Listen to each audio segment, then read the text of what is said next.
देखिए, जहाँ तक सीपीएस का सवाल है, जो सरकार में बनाए गए हैं, वो हमारे एक्ट में प्रोविज़न है राज्य के, उसके तहत वो बनाए हैं। और ये मामला माननीय हाई कोर्ट में सीपीएस का मामला चला हुआ है, तो हमें सबको इसका इंतज़ार करना है। लेकिन सरकार इसको कानून के तहत जो नियम्स हैं, जो हमने बनाया, उसके तहत इसको हम डिफेंड कर रहे हैं। लेकिन फिर भी और ऑप्शंस रहेगी, आगे भी लीगल ऑप्शंस हैं, सुप्रीम कोर्ट हैं, और हमें उम्मीद है कि अब इसमें कोई ऐसी बात नहीं होनी चाहिए। लेकिन जहाँ तक सवाल जयराम जी का है, वो बार बार इस बात का जिक्र कर रहे थे कि 4 तारीख को सरकार जो है प्रदेश में भी बदलेगी। ये उनका चुनाव के दौरान जो प्रचार था, उसका थीम ये था उन्होंने बनाया हुआ कि जहाँ लोकसभा में लोग मत डाल रहे, लेकिन राज्य की सरकार भी इन 6 बाई इलेक्शन की वजह से गिर जाएगी। अब ये बताएं देश प्रदेश की जनता को कि आपका क्या लॉजिक था, इसमें के पीछे कौन सा गणित था, कौन सी सोच थी। लेकिन एक सवाल बहुत अहम है हिमाचल प्रदेश के संदर्भ में अगर हम बात करें।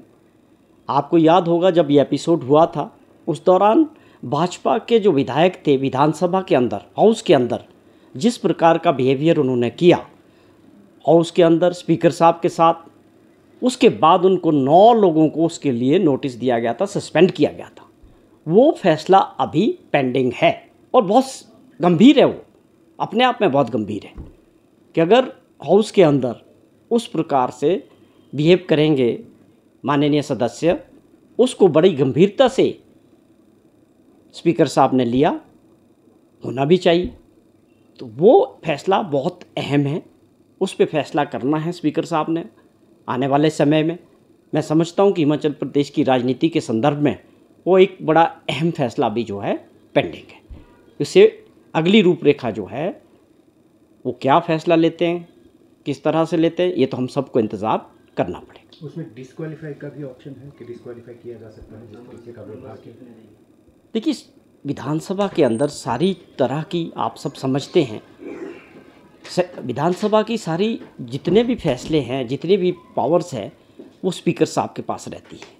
इवन माननीय कोर्ट में भी लोग पिछली बार गए थे, ये लोग, उस वक़्त भी हाई कोर्ट ने, चीफ जस्टिस साहब ने इस बात को साफ किया कि इन चीज़ों में है स्पीकर की जो पावर्स है वो डिफाइन है, हमारा कोई ज़्यादा रोल नहीं रहता है। अब उसमें उनको लीगल जो उनका अपना ऑप्शंस है स्पीकर साहब के पास, उसको उन्होंने पहले भी बड़े अच्छे ढंग से, वो लॉ की बड़ी वकील है पेशे से, लॉ की उनको समझ है, जो उनके अधिकार क्षेत्र में होगा उनको उसका फैसला लेना है। तो अपने आप में एक बहुत ही महत्वपूर्ण ये एक पेंडिंग है फैसला, जिसका सीधे तौर पे हिमाचल प्रदेश की राजनीति में इम्पैक्ट रहेगा। भाई, अब तो जनता का फैसला भी आ गया।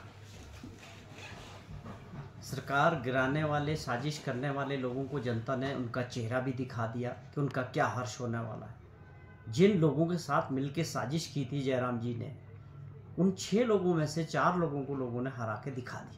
वो दोबारा जो है विधानसभा के अंदर नहीं पहुंच पाए।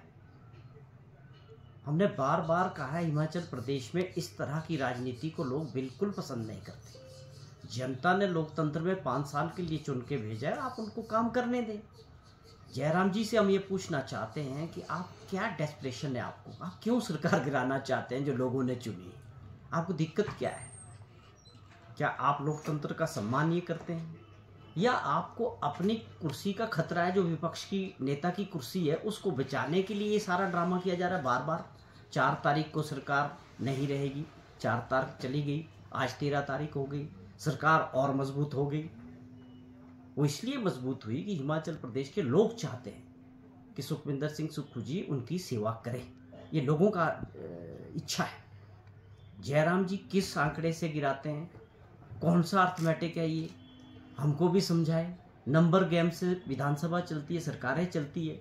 आप 25 वाले 27 हुए, हमारे पास आज 38 लोग हैं, और अगले 3 चुनाव में आपके सामने है, प्रदेश की जनता का द्वारा आशीर्वाद मिलने वाला है। क्योंकि जिन परिस्थितियों में ये पहली बार इतिहास में हुआ होगा कि निर्दलीय विधायक लोगों ने चुन के भेजे और वो अपना रेजिग्नेशन दे रहे हैं, अब उनको बताना पड़ेगा जनता की अदालत में कि आपने क्यों रेजिग्नेशन दिया, आपकी क्या मंशा है, और दोबारा आप आके अब दोबारा से लोगों से दोबारा से वोट मांगने आ गए। तो ये परिस्थितियां लोगों के सामने हैं। जयराम जी को ये समझ लेना चाहिए कि आपको 2027 तक इंतज़ार करना है। अगर आपकी विपक्ष के नेता की कुर्सी खतरे में है तो आप जो मर्जी बयानबाजी करते रहिए, क्योंकि भाजपा के अंदर लीडरशिप की वर्चस्व आपस में दिख रहा है इस वक्त। जब से इनके पार्टी अध्यक्ष बने वो मजबूती से अपने अंदर पकड़ बनाने की कोशिश कर रहे हैं। नई परिस्थितियों में अनुराग जी भी दिल्ली से फ्री हो गए, मुझे लगता वो भी प्रेशर होगा जयराम जी पे। तो ये सारी बातें, ये सरकार पूरा कार्यकाल पूरी मजबूती से जनता से किए गए वादों को पूरा करेगी और जनता की उम्मीदों पे खरा उतरेगी। उसका कारण है कि मुख्यमंत्री और इनके लोगों की मंशा बड़ी साफ है कि जो हमने वादे किए, जो प्रोमिस किए हैं, अभी आप देखें कि बहुत जल्दी वादा किया था मुख्यमंत्री जी ने कि जैसे ही कोड ऑफ कंडक्ट हटेगा 2 महीने का पैसा जो है हमारी माताओं बहनाओं के जेब में जाएगा, 3000 रुपये अप्रैल और मई का। आप देखना बहुत जल्दी उसकी सरकार ने पैसा रिलीज़ कर दिया है और ये 1500 रुपया जो सम्मान निधि की है हिमाचल प्रदेश में बहुत जल्दी से महिलाओं को मिलने वाला है।